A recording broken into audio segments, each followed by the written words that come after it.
ನಮಸ್ತೆ ಫ್ರೆಂಡ್ಸ್, ತಮ್ಮೆಲ್ಲರಿಗೂ ಸಕ್ಸಸ್ ಟೀಚರ್ಗೆ ಆತ್ಮೀಯ ಸ್ವಾಗತ. ಇಂದಿನ ವಿಡಿಯೋಲಿ ಮ್ಯಾಥ್ಸನ್ನು ಒಂದಷ್ಟು ಕ್ವೆಶನ್ಸನ್ನು ನಾವಿಲ್ಲಿ ಸಾಲ್ವ್ ಮಾಡ್ತಾ ಹೋಗೋಣ. ಡಿಯೋ ಫ್ರೆಂಡ್ಸ್, ಇದುವರೆಗೂ ಯಾರೆಲ್ಲ ನಮ್ಮ ಚಾನಲ್ಗೆ ಸಬ್ಸ್ಕ್ರೈಬ್ ಮಾಡ್ಕೊಂಡಿಲ್ಲ ದಯವಿಟ್ಟು ಸಬ್ಸ್ಕ್ರೈಬ್ ಮಾಡ್ಕೊಳ್ಳಿ, ಹಾಗೆ ಲೈಕ್ ಮಾಡಿ ಶೇರ್ ಮಾಡಿ ಅಂತ ಹೇಳ್ತಾ ಈ ವಿಡಿಯೋನ ಸ್ಟಾರ್ಟ್ ಮಾಡೋಣ. ನಮ್ಮ ಇವತ್ತಿನ ಫಸ್ಟ್ ಕ್ವೆಶನ್ ಯಾವುದು ಅಂತಂದರೆ, a trader buys 12 fans for ₹24,000. He marks each fan at 25% above the cost price. If he sells all fans by giving 10% discount on the marked price, then his overall profit is ಅಂತ ಕೇಳಿದ್ದಾರೆ. So ಇಲ್ಲಿ ಈ ಕ್ವೆಶನನ್ನು sentence wise ನೋಡ್ತಾ analyse ಮಾಡ್ತಾ ಹೋಗೋಣ. So ಆಗ ಈ ಕ್ವೆಶನನ್ನು ಈಸಿಯಾಗಿ ಸಾಲ್ವ್ ಮಾಡಬಹುದು.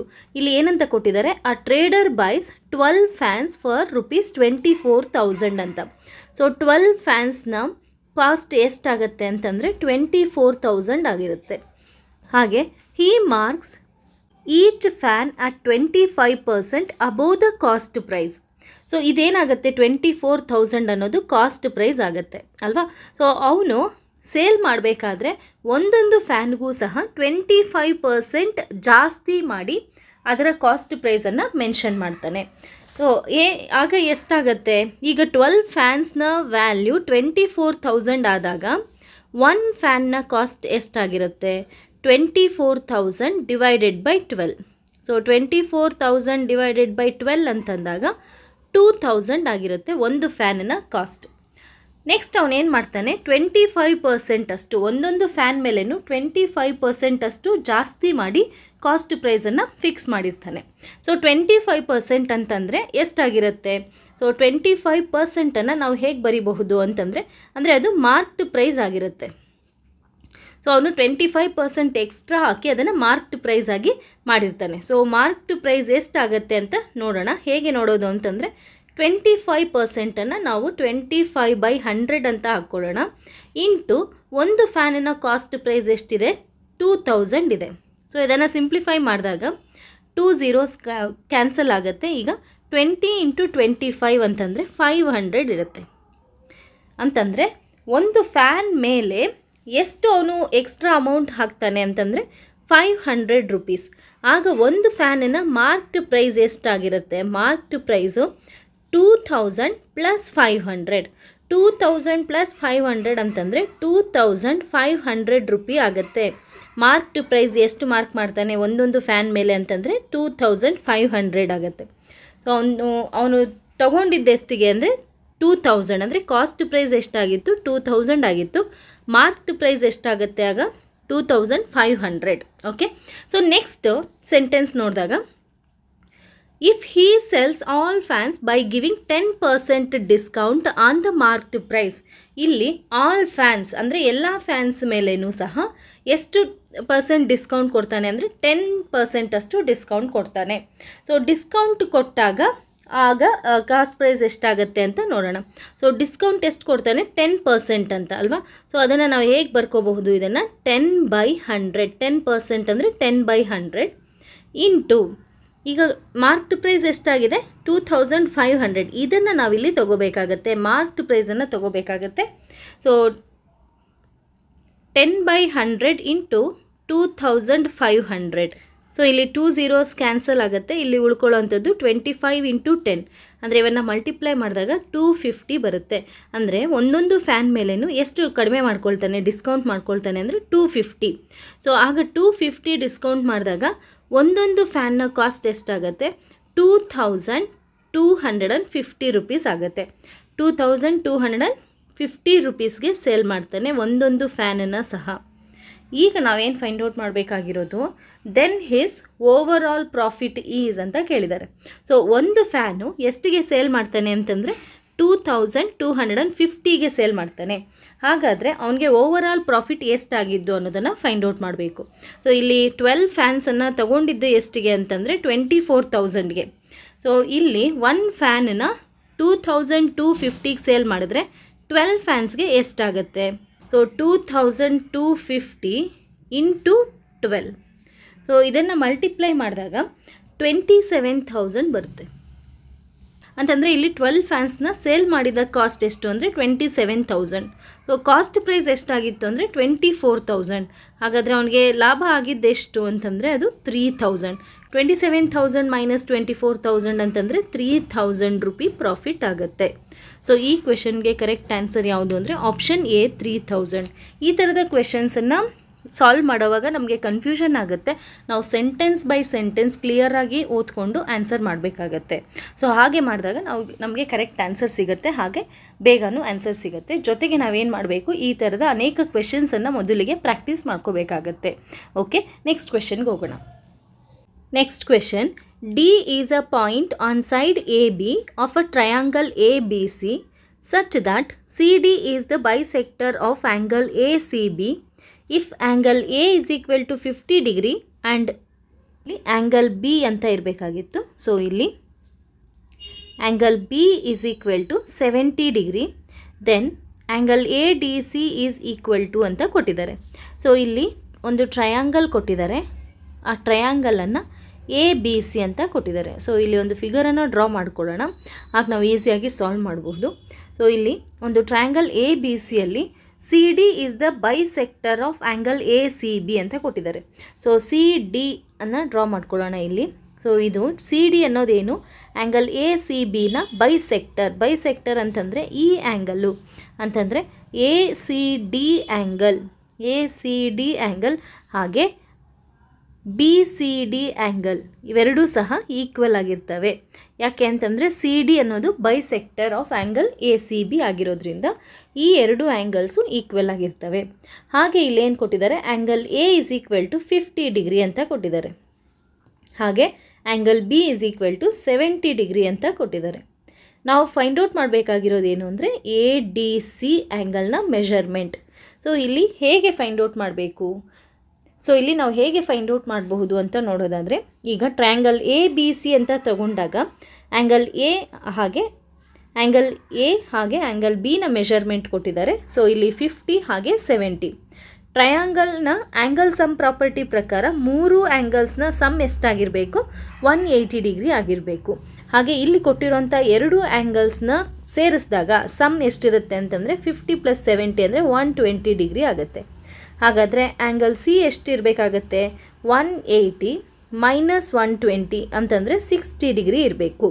ಹಾಗೆ ಇಲ್ಲಿ ಈ ಎರಡು ಆ್ಯಂಗಲ್ಸ್ ಈಕ್ವಲ್ ಆಗಿರೋದ್ರಿಂದ ಈ ಆ್ಯಂಗಲ್ 30 ಡಿಗ್ರಿ ಅಂದರೆ ಆ್ಯಂಗಲ್ ACD 30 ಡಿಗ್ರಿ ಹಾಗೆ ಆ್ಯಂಗಲ್ BCD 30 ಡಿಗ್ರಿ ಆಗುತ್ತೆ. ಓಕೆ, ನಾವಿಲ್ಲಿ ಫೈಂಡ್ ಔಟ್ ಮಾಡಬೇಕಾಗಿರೋದು ಆ್ಯಂಗಲ್ ADC, ಈ ಆ್ಯಂಗಲನ್ನು ಫೈಂಡ್ ಔಟ್ ಮಾಡಬೇಕು. ನಾವೀಗ ಟ್ರಯಾಂಗಲ್ ACDಯನ್ನು ತಗೊಂಡಾಗ ಇಲ್ಲಿ ನಮಗೆ 2 ಆ್ಯಂಗಲ್ಸ್ ಮೆಷರ್ಮೆಂಟ್ ಗೊತ್ತಿದೆ, C 30 ಡಿಗ್ರಿ ಹಾಗೆ A 50 ಡಿಗ್ರಿ. ಸೊ ಈ ಟ್ರಯಾಂಗಲನ್ನು ತಗೊಂಡಾಗ ಮೂರು ಆ್ಯಂಗಲ್ನ ಸಮ್ 180 ಡಿಗ್ರಿ ಇರಬೇಕು. ಸೊ ಈ ಎರಡು ಆ್ಯಂಗಲ್ಸ್ನ ಸಮ್ 80 ಆಯಿತು, 50 + 30 ಅಂದರೆ 80. ಸೊ 180 ಆಗಬೇಕಾದ್ರೆ ನಮಗೆ ಇಲ್ಲಿ ಎಷ್ಟು ಇರಬೇಕಾಗತ್ತೆ, 100 ಇರಬೇಕಾಗತ್ತೆ. ಸೊ ಈ ಥರ ನಾವು ಈ ಕ್ವೆಶನನ್ನು ಈಸಿಯಾಗಿ ಸಾಲ್ವ್ ಮಾಡಬಹುದು. ಸೊ ADC ಆ್ಯಂಗಲ್ನ ಮೆಷರ್ಮೆಂಟ್ ಎಷ್ಟಿರುತ್ತೆ ಅಂತಂದರೆ 100 ಡಿಗ್ರಿ ಇರುತ್ತೆ. ಸೊ ಈ ಕ್ವೆಶನ್ಗೆ correct answer option C 100 degree. Okay, next question, if x is the least number which must be added to 955 to make it a perfect square, then the value of 3x + 2 is equal to ಅಂತ ಕೇಳಿದ್ದಾರೆ. So ಇಲ್ಲಿ squares and square ರೂಟ್ಸ್ಗೆ ಸಂಬಂಧಿಸಿರೋಂಥ question. ಹಾಗೆ squares and square ರೂಟ್ಸನ್ನು ತಗೊಂಡಾಗ ಯಾವುದಾದ್ರೂ ಒಂದು ನಂಬರ್ನ perfect ಸ್ಕ್ವೇರಾ ಅಥವಾ ಅಲ್ವಾ ಅಂತ ಹೇಗೆ ಫೈಂಡ್ ಔಟ್ ಮಾಡೋದು ಅನ್ನೋದನ್ನು ತಿಳ್ಕೋಬೇಕು. ಹಾಗೆ ಸ್ಕ್ವೇರ್ ರೂಟನ್ನು ಫೈಂಡ್ ಔಟ್ ಮಾಡೋದನ್ನು ತಿಳ್ಕೊಬೇಕಾಗತ್ತೆ. ಸ್ಕ್ವೇರ್ ರೂಟನ್ನು ಫೈಂಡ್ ಔಟ್ ಮಾಡೋದಕ್ಕೆ ನಾವು ಮೈನಾಗಿ ಪ್ರೈಮ್ ಫ್ಯಾಕ್ಟರೈಸೇಷನ್ ಮೆಥಡನ್ನು ಬಳಸ್ತೀವಿ ಒಂದು. ಹಾಗೆ ಇನ್ನೊಂದು ಮೆಥಡ್ ಯಾವುದು ಅಂತಂದರೆ ಡಿವಿಷನ್ ಮೆಥಡನ್ನು ಬಳಸ್ತೀವಿ. ಸೊ ನಾವಿಲ್ಲಿ ಪ್ರೈಮ್ ಫ್ಯಾಕ್ಟರೈಸೇಷನ್ ಮೆಥಡಿಂದ ಫೈಂಡ್ ಔಟ್ ಮಾಡೋದನ್ನು ಪ್ರಾಕ್ಟೀಸ್ ಮಾಡ್ಕೋಬೇಕಾಗತ್ತೆ, ಹಾಗೆ ಡಿವಿಷನ್ ಮೆಥಡಿಂದ ಫೈಂಡ್ ಔಟ್ ಮಾಡೋದನ್ನು ಸಹ ಪ್ರಾಕ್ಟೀಸ್ ಮಾಡ್ಕೋಬೇಕಾಗತ್ತೆ. ಓಕೆ, ಸೊ ಇಲ್ಲಿ ಈ ಥರದ ಕ್ವೆಶನ್ ಕೊಟ್ಟಾಗ ಇಲ್ಲಿ ಏನಂತ ಕೇಳಿದ್ದಾರೆ, the least number which must be added ಅಂತ ಕೊಟ್ಟಿದ್ದಾರೆ. ಈ ಎರಡೂ ಮೆಥಡ್ಸನ್ನು ತಗೊಂಡಾಗ ಆ್ಯಡೆಡ್ ಅಥವಾ ಸಬ್ಟ್ರ್ಯಾಕ್ಟೆಡ್ ಅಂತ ಕ್ವೆಶನಲ್ಲಿ ಕೊಟ್ಟಿದ್ರೆ ಯಾವ ಲೀಸ್ಟ್ ನಂಬರನ್ನು ನಾವು ಆ್ಯಡ್ ಮಾಡಿದ್ರೆ ನಮಗೆ ಪರ್ಫೆಕ್ಟ್ ಸ್ಕ್ವೇರ್ ಸಿಗುತ್ತೆ, ಅಥವಾ ಯಾವ ಲೀಸ್ಟ್ ನಂಬರನ್ನು ಸಬ್ಟ್ರ್ಯಾಕ್ಟ್ ಮಾಡಿದಾಗ ನಮಗೆ ಪರ್ಫೆಕ್ಟ್ ಸ್ಕ್ವೇರ್ ಸಿಗುತ್ತೆ ಅಂತ ಕೊಟ್ಟಿದ್ದಾಗ ನಾವು ಡಿವಿಷನ್ ಮೆಥಡನ್ನು ಯೂಸ್ ಮಾಡಬೇಕಾಗತ್ತೆ. Least number to be added or least number to be subtracted ಅಂತ ಕೇಳಿದಾಗ ನಾವು ಡಿವಿಷನ್ ಮೆಥಡನ್ನು ಯೂಸ್ ಮಾಡಬೇಕಾಗತ್ತೆ. ಹಾಗೆ ಈ ಪ್ರೈಮ್ ಫ್ಯಾಕ್ಟರೈಸೇಷನ್ ಮೆಥಡನ್ನು ಯಾವಾಗ ಯೂಸ್ ಮಾಡಬೇಕಾಗತ್ತೆ ಅಂತಂದರೆ the least number to be multiply ಮಾಡಬೇಕಾಗಿರೋಂಥ ಲೀಸ್ಟ್ ನಂಬರ್ ಯಾವುದು ಅಥವಾ ಡಿವೈಡ್ ಮಾಡಬೇಕಾಗಿರೋಂಥ ಲೀಸ್ಟ್ ನಂಬರ್ ಯಾವುದು ಅಂತ ಕ್ವೆಶನಲ್ಲಿ ಕೊಟ್ಟಿದ್ದಾಗ ನಾವು ಪ್ರೈಮ್ ಫ್ಯಾಕ್ಟರೈಸೇಷನ್ ಮೆಥಡನ್ನು ಯೂಸ್ ಮಾಡಬೇಕಾಗತ್ತೆ. Okay, squares and square roots ಬಗ್ಗೆ ಡೀಟೇಲ್ಡ್ ಎಕ್ಸ್ಪ್ಲನೇಷನ್ ಬೇಕಾದರೆ ಮತ್ತೊಂದು ವಿಡಿಯೋಲಿ ನಾನು ಅಪ್ಲೋಡ್ ಮಾಡ್ತೀನಿ. ಸೊ ಈಗ ಈ ಕ್ವೆಶನನ್ನು ನೋಡೋದಾದರೆ ಇದನ್ನು ಹೇಗೆ ಸಾಲ್ವ್ ಮಾಡೋದು ಅಂತ ನೋಡೋಣ. If x is the least number which must be added ಅಂತಿರೋದ್ರಿಂದ ನಾವು ಇಲ್ಲಿ ಯಾವ ಮೆಥಡನ್ನು ಯೂಸ್ ಮಾಡಬೇಕಾಗುತ್ತೆ, ಡಿವಿಷನ್ ಮೆಥಡನ್ನು ಯೂಸ್ ಮಾಡಬೇಕಾಗುತ್ತೆ. ಸೊ ಡಿವಿಷನ್ ಮೆಥಡಲ್ಲಿ ಹೇಗೆ ಸ್ಕ್ವೇರ್ ರೂಟನ್ನು ಫೈಂಡ್ ಔಟ್ ಮಾಡೋದು ಅಂದರೆ ಫಸ್ಟ್ ನಾವು ಕೊಟ್ಟಿರೋ ನಂಬರನ್ನು ತಗೊಳ್ಳೋಣ. ಸೊ ಇಲ್ಲಿ ಕೊಟ್ಟಿರೋಂಥ ನಂಬರ್ ಯಾವುದು ಅಂತಂದರೆ 955. ಸೊ ಈ ನಂಬರನ್ನು ನಾವೇನು ಮಾಡಬೇಕು ಅಂತಂದರೆ ರೈಟ್ ಸೈಡಿಂದ ಟೂ ಡಿಜಿಟ್ಸನ್ನು ಒಂದು ಗ್ರೂಪಾಗಿ ಮಾಡ್ಕೋಬೇಕು. ಸೊ ಇಲ್ಲಿ ರೈಟ್ ಸೈಡಿಂದ ತೊಗೊಂಡಾಗ 55 ಒಂದು ಗ್ರೂಪ್ ಆಗುತ್ತೆ. ಹಾಗೆ ಇಲ್ಲಿ 2 ಡಿಜಿಟ್ಸ್ ಇಲ್ಲ. ಸೊ 2 ಡಿಜಿಟ್ಸ್ ಇಲ್ಲದೆ ಇರೋದ್ರಿಂದ ಉಳಿದಿರೋ 1 ಡಿಜಿಟನ್ನೇ ಒಂದು ಗ್ರೂಪ್ ಅಂತ ಮಾಡ್ಕೊಳ್ಳೋಣ. ಓಕೆ, ಸೊ ಈಗ ನಾವೇನು ಮಾಡಬೇಕು, ಫಸ್ಟ್ ಗ್ರೂಪ್ ಇರೋವಂಥ ನಂಬರ್ನ ಯಾವ 2 ನಂಬರ್ನ ಮಲ್ಟಿಪ್ಲೈ ಮಾಡಿದಾಗ ನಮಗೆ ಈ ನಂಬರ್ ಸಿಗುತ್ತೆ ಅಂತ ನೋಡೋಣ. ಸೊ 3 ಅಂದರೆ ನಾವು ಇಲ್ಲಿ ಬರೆಯುವಂಥ ನಂಬರ್ ಅಂದರೆ ಡಿವೈಸರಲ್ಲಿ ಏನು ಬರೀತೀವಿ ಆ ನಂಬರು ಹಾಗೆ ಕೋಶಂಟಲ್ಲಿ ಬರೆಯುವಂಥ ನಂಬರು ಸೇಮ್ ಆಗಿರಬೇಕು. ಸೊ ನಾವಿಲ್ಲಿ ಡಿವೈಸರನ್ನು 3 ಅಂತ ತಗೊಂಡಾಗ ಕೋಶಂಟು ಸಹ ಸೇಮ್ ತಗೋಬೇಕು, ಅಂದರೆ ಪರ್ಫೆಕ್ಟ್ ಸ್ಕ್ವೇರ್ ನಂಬರನ್ನು ತಗೋಬೇಕಾಗತ್ತೆ. ಸೊ ಇಲ್ಲಿ 9 ಅನ್ನೋದು ಪರ್ಫೆಕ್ಟ್ ಸ್ಕ್ವೇರ್ ನಂಬರ್ ಆಗಿರೋದ್ರಿಂದ ನಾವಿಲ್ಲಿ 3 × 3 ಅಂತ ತಗೊಂಡಾಗ 3 3s are 9 ಆಗುತ್ತೆ. ಸೊ ಇಲ್ಲಿ 9 - 9 ಅಂತಂದರೆ 0. ನೆಕ್ಸ್ಟ್ ಸ್ಟೆಪ್ ಏನು ಮಾಡಬೇಕು ಅಂದರೆ ನಾವು ಇಲ್ಲಿ ಯಾವ ಡಿವೈಸರನ್ನು ತೊಗೊಂಡಿದ್ದೀವೋ ಅದನ್ನು ನಾವು ಡಬಲ್ ಮಾಡಬೇಕಾಗತ್ತೆ. ಸೊ ಇಲ್ಲಿ ನಾವು ತೊಗೊಂಡಿರೋದು 3ನ ಡಬಲ್ ಮಾಡಿದಾಗ 6 ಬರುತ್ತೆ. ಓಕೆ, ಇದು ಫಸ್ಟ್ ಸ್ಟೆಪ್. ನೆಕ್ಸ್ಟ್ ಏನು ಮಾಡಬೇಕು ಅಂದರೆ ನೆಕ್ಸ್ಟ್ ಗ್ರೂಪಲ್ಲಿರುವಂಥ 2 ಡಿಜಿಟ್ಸನ್ನು ತೊಗೋಬೇಕಾಗತ್ತೆ. ಸೊ ಗ್ರೂಪಲ್ಲಿ ಇಲ್ಲಿ 55 ಇದೆ. ಸೊ 55ಅನ್ನು ತೊಗೊಳ್ಳೋಣ. ಈಗ ನಾವು ಡಿವೈಸರಲ್ಲಿ ಇರುವಂಥ ಒನ್ಸ್ ಪ್ಲೇಸನ್ನು ಅಂದರೆ ಈ ಪ್ಲೇಸನ್ನು ಫಿಲ್ ಮಾಡಬೇಕು. ಹೇಗೆ ಫಿಲ್ ಮಾಡಬೇಕು ಅಂದರೆ ಇಲ್ಲಿ ಫಿಲ್ ಮಾಡೋವಂಥ ನಂಬರ್ ಅಂದರೆ ನಾನು ಇಲ್ಲಿ ಎಕ್ಸ್ ಅಂತ ಮಾರ್ಕ್ ಮಾಡಿದ್ದೀನಲ್ವ, ಇಲ್ಲಿ ಬರೆಯುವಂಥ ನಂಬರು ಹಾಗೆ ಇಲ್ಲಿ ಕೋಶಂಟಲ್ಲಿ ಇಲ್ಲಿ ನೆಕ್ಸ್ಟ್ ಡಿಜಿಟ್ ಏನಿದೆ ಈ ಡಿಜಿಟಲ್ಲಿ ಬರೆಯುವಂಥ ನಂಬರು ಸೇಮ್ ಆಗಿರಬೇಕಾಗತ್ತೆ, ಅದು ಕಂಡೀಷನ್. ಸೊ ಇಲ್ಲಿ ನಾವು 6 ಇದೆ ನಮ್ಗೆ ಆಲ್ರೆಡಿ. ಸೊ 6 ಇದ್ದಾಗ 0 ಹಾಕಿದ್ರೆ ಅಂದರೆ ಎಕ್ಸ್ ಪ್ಲೇಸಲ್ಲಿ 0 ಹಾಕಿದಾಗ ನಾವು ಕೋಶಂಟಲ್ಲೂ ಸಹ 0ನೇ ಬರಿಬೇಕಾಗತ್ತೆ. ಅಂದರೆ 60 × 0 ಆಗುತ್ತೆ. ಸೊ 0 × 60 ಅಂದರೆ 0 ಬಂದುಬಿಡುತ್ತೆ. ಅಂದರೆ ನಾವು ಇಲ್ಲಿ 1 ಬರೆಯೋದಕ್ಕೆ ಆಗೋದಿಲ್ಲ. ಸೊ 0 ಆಯಿತು. ನೆಕ್ಸ್ಟ್ ಯಾವ ಡಿಜಿಟನ್ನು ತೊಗೋಬಹುದು ನಾವು ಅಂದರೆ 1 ತಗೋಬೇಕಾಗತ್ತೆ ಎಕ್ಸ್ ಪ್ಲೇಸಲ್ಲಿ ಅಲ್ವಾ. 61 ಇಂಟು ಕೋಶಂಟಲ್ಲೂ ಸಹ 1 ಬರೆದಾಗ 61 × 1 ಅಂತಂದರೆ ನಮಗಿಲ್ಲಿ 61 ಬರುತ್ತೆ ಅಲ್ವಾ. ಸೊ ನಾವು ಲೀಸ್ಟ್ ನಂಬರ್ ತೊಗೊಳಕ್ಕಾಗೋವಂಥದ್ದೇ 1. ಅಂದರೆ ಇಲ್ಲಿ ಎಕ್ಸ್ ಪ್ಲೇಸಲ್ಲಿ 1ಅನ್ನು ತೊಗೋಬೇಕಾಗತ್ತೆ. ಈ 1ಅನ್ನು ತೊಗೋಬೇಕಾದ್ರೆ ನಮಗೆ ಇಲ್ಲಿ ಸಬ್ಟ್ರ್ಯಾಕ್ಷನ್ ಮಾಡೋಕ್ಕಾಗಲ್ಲ. ಅಂದರೆ ನಮಗೆ ಇದಕ್ಕಿಂತ ಸ್ಮಾಲರ್ ನಂಬರ್ ಇದೆ ಇಲ್ಲಿ. ಸೊ ನಮಗೆ ಇಲ್ಲಿರೋವಂಥದ್ದು 55, ನಾವಿಲ್ಲಿ ತೊಗೊಂಡಿರೋವಂಥದ್ದು 61 ಅಲ್ವಾ. ಸೊ ಈಗ ನಾವೇನು ಮಾಡಬೇಕಾಗತ್ತೆ ಅಂತಂದರೆ ಇಲ್ಲಿ ಒಂದು ನಂಬರನ್ನು ಆ್ಯಡ್ ಮಾಡಿದ್ರೆ ಸಿಗೋವಂಥ ನಂಬರ್ ಪರ್ಫೆಕ್ಟ್ ಸ್ಕ್ವೇರ್ ಆಗುತ್ತೆ ಅಂತ ಕೊಟ್ಟಿದ್ದಾರೆ. ನಮಗಿಲ್ಲಿ 55 ಬದಲಿಗೆ ನಮಗಿಲ್ಲಿ 61 ಇರಬೇಕಾಗಿತ್ತು ಅಲ್ವಾ. ಸೊ 55 ಬದಲಿಗೆ ಇಲ್ಲಿ 61 ಇದ್ದಿದ್ರೆ ಆಗೇನಾಗಿರೋದು, ಇವೆರಡು ಸಬ್ಟ್ರ್ಯಾಕ್ಷನ್ ಮಾಡಿದಾಗ 0 ಬಂದಿರೋದು ಅಲ್ವಾ. ಸೊ 55 ಇರೋ ಪ್ಲೇಸಲ್ಲಿ ನಮಗೆ ಸಿಗಬೇಕಾಗಿದ್ದಂಥ ನಂಬರು 61. ಅಂದರೆ 55 ಇರೋದು 61 ಆಗಬೇಕಾದ್ರೆ ನಾವು ಯಾವ ನಂಬರನ್ನು ಆ್ಯಡ್ ಮಾಡಬೇಕಾಗತ್ತೆ ಅಂತಂದರೆ 6ಅನ್ನು ಆ್ಯಡ್ ಮಾಡಬೇಕಾಗತ್ತೆ. ಸೊ 55 + 6 ಅಂತಂದರೆ 61 ಆಗುತ್ತೆ ಅಲ್ವಾ. ಸೊ ಅಂತಂದರೆ ಇಲ್ಲಿ ಯಾವ ಲೀಸ್ಟ್ ನಂಬರನ್ನು ಆ್ಯಡ್ ಮಾಡಬೇಕು ಅಂತ ಕೇಳಿರೋದು. ಅಂದರೆ ಯಾವ ಲೀಸ್ಟ್ ನಂಬರನ್ನು ನಾವಿಲ್ಲಿ ಆ್ಯಡ್ ಮಾಡಬೇಕಾಗತ್ತೆ ಅಂದರೆ 6ಅನ್ನು ಆ್ಯಡ್ ಮಾಡಬೇಕಾಗತ್ತೆ. ಅಂದರೆ ಇಲ್ಲಿ ಏನಂತ ಕೊಟ್ಟಿದ್ದಾರೆ ಕ್ವೆಶನಲ್ಲಿ, x is the least number which must be added. ಅಂದರೆ ಲೀಸ್ಟ್ ನಂಬರನ್ನು ಎಕ್ಸ್ ಅಂತ ಕೊಟ್ಟಿದ್ದಾರೆ ಕ್ವೆಶನಲ್ಲಿ. ಸೊ ಆಗ ಎಕ್ಸ್ನ ವ್ಯಾಲ್ಯೂ ಎಷ್ಟಾಗುತ್ತೆ, 6 ಆಗುತ್ತೆ ಅಲ್ವಾ. ಆದರೆ ಇದು ನಮ್ಮ ಫೈನಲ್ ಆನ್ಸರ್ ಅಲ್ಲ. ನಾವೀಗ ಇನ್ನೊಂದು ಫೈಂಡ್ ಔಟ್ ಮಾಡಬೇಕು. ಏನು ಅಂತಂದರೆ ನಮಗಿಲ್ಲಿ ಸಿಕ್ಕಿರೋವಂಥದ್ದು ಎಕ್ಸ್ ವ್ಯಾಲ್ಯೂ ಮಾತ್ರ. ನಾವು ಫೈಂಡ್ ಔಟ್ ಮಾಡಬೇಕಾಗಿರೋದಿಲ್ಲಿ 3x + 2ನ ವ್ಯಾಲ್ಯೂ. ಸೊ 3xನ ವ್ಯಾಲ್ಯೂ ಗೊತ್ತಾಯಿತು ನಮಗೆ 6 + 2. ಸೊ 6 3s are 18 + 2 ಅಂತಂದರೆ 20. ಸೊ ಆಗ ಇದರ ವ್ಯಾಲ್ಯೂ ಎಷ್ಟಾಗುತ್ತೆ ಅಂತಂದರೆ 20 ಆಗುತ್ತೆ. ಸೊ ಈ ಕ್ವೆಶನ್ಗೆ ಕರೆಕ್ಟ್ ಆನ್ಸರ್ ಯಾವುದು ಅಂದರೆ option D 20. Okay, next question. Area of a right triangle is 240 centimeter square. If its one side other than the hypotenuse is 30 centimeter, then perimeter of the triangle is ಅಂತ ಕೊಟ್ಟಿದ್ದಾರೆ. ಅಂದರೆ ಇಲ್ಲಿ area of right angled ಟ್ರಯಾಂಗಲನ್ನು ಕೊಟ್ಟಿದ್ದಾರೆ. So ಒಂದು right angled triangle ಅಂತ ತಗೊಂಡಾಗ ಇದರ ಏರಿಯಾನ ಕೊಟ್ಟಿದ್ದಾರೆ. ಎಷ್ಟಿದೆ ಅಂತಂದರೆ 240 ಸೆಂಟಿಮೀಟರ್ ಸ್ಕ್ವೇರ್ ಅಂತ ಕೊಟ್ಟಿದ್ದಾರೆ. ಹಾಗೆ if it's one side other than the hypotenuse, ಇಲ್ಲಿ ಟ್ರಯಾಂಗಲನ್ನು ನಾವಿಲ್ಲಿ ಎ ಬಿ ಸಿ ಅಂತ ತಗೊಂಡಾಗ ಹೈಪಾಟ್ನಸ್ ಯಾವುದಾಗಿರುತ್ತೆ, ಎ ಸಿ ಆಗಿರುತ್ತೆ. ಹಾಗೆ ಇಲ್ಲಿ ಕೊಟ್ಟಿರೋವಂಥದ್ದು ಒಂದು ಸೈಡ್ ಮೆಷರ್ಮೆಂಟ್ ಕೊಟ್ಟಿದ್ದಾರೆ ವಿಚ್ ಇಸ್ ನಾಟ್ ಹೈಪಾಟ್ನಸ್, ಅಂದರೆ ಹೈಪಾಟ್ನಸ್ ಮೆಷರ್ಮೆಂಟ್ ಕೊಟ್ಟಿಲ್ಲ. ಹೈಪಾಟ್ನಸ್ ಬಿಟ್ಟು ಇನ್ನೊಂದು ಮೆಷರ್ಮೆಂಟ್ ಕೊಟ್ಟಿದ್ದಾರೆ, ಇನ್ನೊಂದು ಸೈಡ್ನ ಮೆಷರ್ಮೆಂಟ್ ಕೊಟ್ಟಿದ್ದಾರೆ. ಸೊ ನಾವಿಲ್ಲಿ ಬಿ ಸಿಯನ್ನು 30 ಸೆಂಟಿಮೀಟರ್ ಅಂತ ತಗೊಳ್ಳೋಣ. ನಾವಿಲ್ಲಿ ಫೈಂಡ್ ಔಟ್ ಮಾಡಬೇಕಾಗಿರೋದೇನು, ಪೆರಿಮೀಟರನ್ನು ಫೈಂಡ್ ಔಟ್ ಮಾಡಬೇಕು. ಏರಿಯಾ ಕೊಟ್ಟಿದ್ದಾರೆ, ಪೆರಿಮೀಟರನ್ನು ಫೈಂಡ್ ಔಟ್ ಮಾಡಬೇಕು. ಸೊ ಹೇಗೆ ಇಲ್ಲಿ ನಾವು ಫೈಂಡ್ ಔಟ್ ಮಾಡೋದು ಅಂತ ನೋಡೋಣ. ಸೊ ನಮಗೆಲ್ಲ ಏರಿಯಾ ಆಫ್ ಟ್ರಯಾಂಗಲ್ನ ಫಾರ್ಮುಲಾ ಗೊತ್ತಿದೆ ಅಲ್ವಾ. So area of triangle is equal to half into base into height. So ಈ ಫಾರ್ಮುಲಾನ ಯೂಸ್ ಮಾಡಿಕೊಂಡು ನಾವು ಸೈಡ್ಸನ್ನು ಫೈಂಡ್ ಔಟ್ ಮಾಡೋಣ. ಅದಾದಮೇಲೆ ಪೆರಿಮೀಟರನ್ನು ಫೈಂಡ್ ಔಟ್ ಮಾಡೋಣ.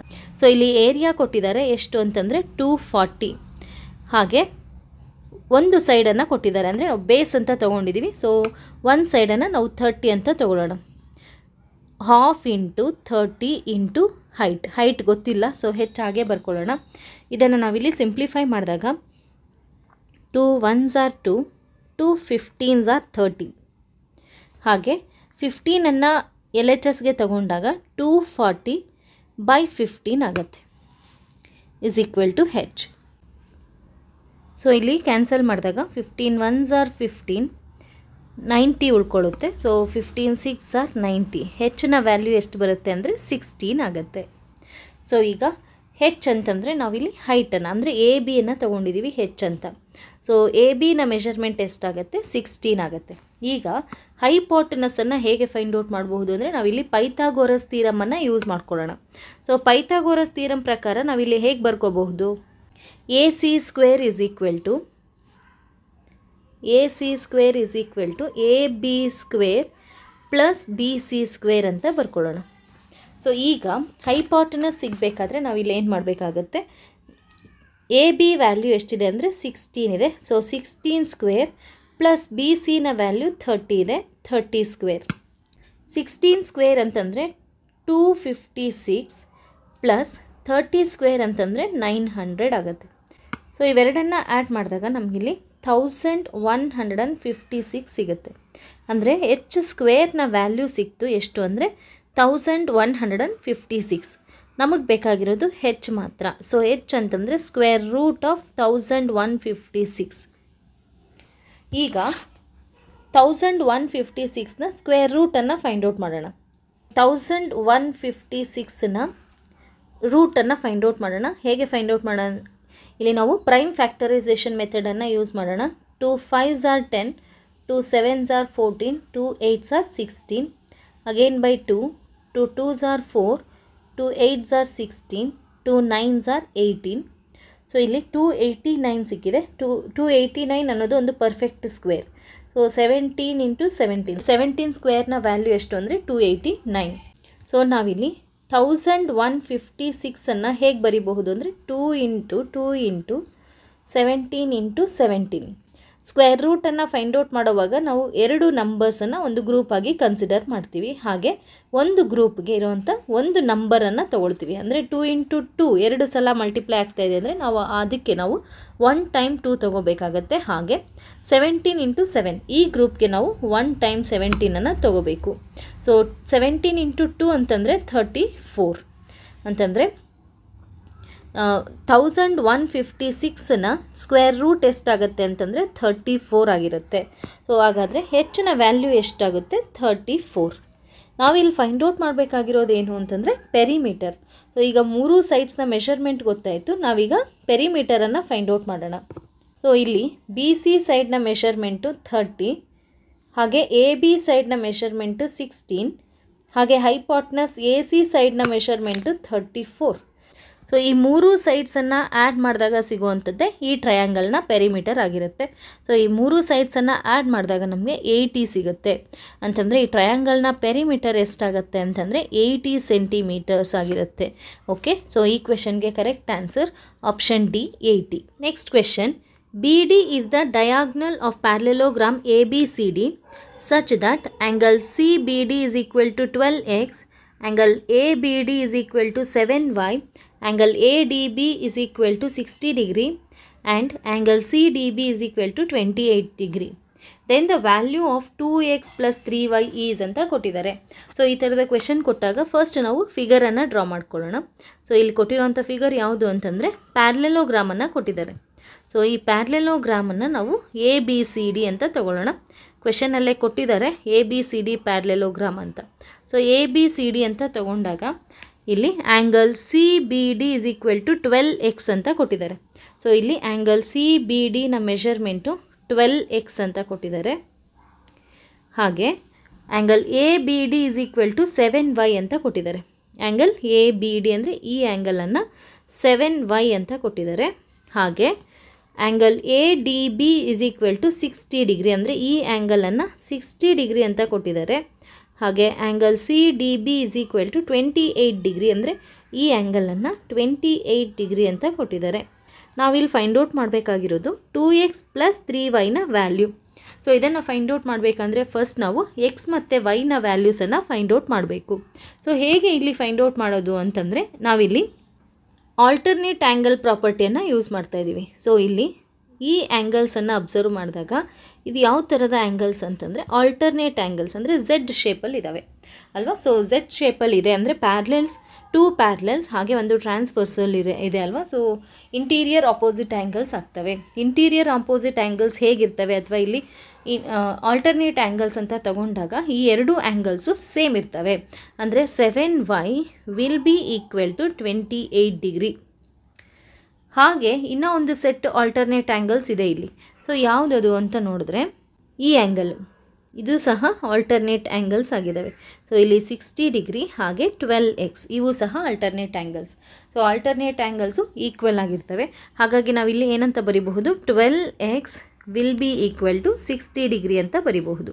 ಸೊ ಇದನ್ನು ಸಿಂಪ್ಲಿಫೈ ಮಾಡಿದಾಗ ನಮಗೆ x ಮತ್ತು y ವ್ಯಾಲ್ಯೂಸು ಸಿಗುತ್ತೆ.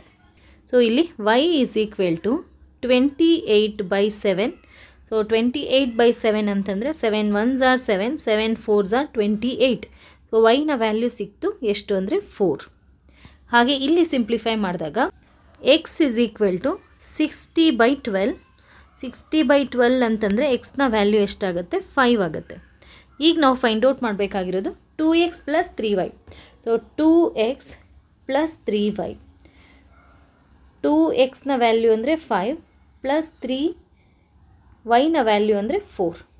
So 5 2s are 10 plus 3 4s are 12. ಇವೆರಡನ್ನು ಆ್ಯಡ್ ಮಾಡಿದಾಗ ನಮಗೆ ಆನ್ಸರ್ ಎಷ್ಟು ಸಿಗುತ್ತೆ ಅಂದರೆ 22 ಡಿಗ್ರಿ ಸಿಗುತ್ತೆ. ಸೊ ಈ ಕ್ವೆಶನ್ಗೆ ಕರೆಕ್ಟ್ ಆನ್ಸರ್ ಯಾವುದು ಅಂತಂದರೆ option C 22 degree. Okay, so ಈ ಥರ ಪ್ಯಾರಲೆಲೋಗ್ರಾಮ್ ಆಗಿರಬಹುದು, ಟ್ರಯಾಂಗಲ್ಸ್ ಆಗಿರಬಹುದು, ಸರ್ಕಲ್ಸ್ ಆಗಿರಬಹುದು, ಇವುಗಳ ಬೇಸ್ ಮೇಲೆ ಯಾವುದೇ ಕ್ವೆಶನ್ ಕೊಟ್ಟಿದ್ರೂ ಸಹ ನಾವು ಥೀರಮ್ಸನ್ನು ನೆನ್ಪಿಟ್ಕೋಬೇಕಾಗತ್ತೆ. ಸೊ ಥೀರಮ್ಸ್ ಬೇಸ್ ಮೇಲೆ ಇರೋಂಥ ಕ್ವೆಶನ್ಸನ್ನು ಕೊಟ್ಟಿರ್ತಾರೆ. ಸೊ ಹಾಗಾಗಿ ಥೀರಮ್ಸನ್ನು ನಾವು ನೆನ್ಪಿಟ್ಕೋಬೇಕಾಗತ್ತೆ. ಥೀರಮ್ಸನ್ನು ನಾವು ಅರ್ಥ ಮಾಡಿಕೊಂಡು ಆ ಥೀರಮ್ ಪ್ರಕಾರ ನಾವು ಸಾಲ್ವ್ ಮಾಡ್ತಾ ಹೋದರೆ ಈ ಥರದ ಕ್ವೆಶನ್ಸನ್ನು ಈಸಿಯಾಗಿ ಸಾಲ್ವ್ ಮಾಡಬಹುದು. Okay, next question, a student, ಇಲ್ಲಿ ಲಿಸ್ಟೆಡ್ ಅನ್ನೋ ವರ್ಡ್ ಬಿಟ್ಟು ಹೋಗಿದೆ. ಸೊ ದಯವಿಟ್ಟು ಚೇಂಜ್ ಮಾಡ್ಕೊಳ್ಳಿ. A student listed the following properties of rational numbers, which one are correct, which one is or which one are correct ಅಂತ ಕೊಟ್ಟಿದ್ದಾರೆ. So first ನಾವಿಲ್ಲಿ ಯಾವ್ಯಾವ ಪ್ರಾಪರ್ಟೀಸನ್ನು ಕೊಟ್ಟಿದ್ದಾರೆ ಅಂತ ನೋಡೋಣ. A rational number includes integers ಅಂತ ಕೊಟ್ಟಿದ್ದಾರೆ. Second one 0 is not a rational number ಅಂತ ಕೊಟ್ಟಿದ್ದಾರೆ. Third one all fractions are rational numbers ಅಂತ ಕೊಟ್ಟಿದ್ದಾರೆ. ಈ ಮೂರು ಸ್ಟೇಟ್ಮೆಂಟ್ಸಲ್ಲಿ ಕರೆಕ್ಟ್ ಸ್ಟೇಟ್ಮೆಂಟ್ ಯಾವುದು ಅನ್ನೋದನ್ನು ನಾವಿಲ್ಲಿ ಫೈಂಡ್ ಔಟ್ ಮಾಡಬೇಕು. ಸೊ ಫಸ್ಟ್ ಸ್ಟೇಟ್ಮೆಂಟ್ ನೋಡಿದಾಗ ಆ ರ್ಯಾಷನಲ್ ನಂಬರ್ ಇನ್ಕ್ಲೂಡ್ಸ್ ಇಂಟೀಜರ್ಸ್ ಅಂತ ಕೊಟ್ಟಿದ್ದಾರೆ. ಮೊದಲಿಗೆ ನಾವು ರ್ಯಾಷನಲ್ ನಂಬರ್ಸ್ ಅಂತಂದರೆ ಏನು ಅಂತ ನೋಡೋಣ.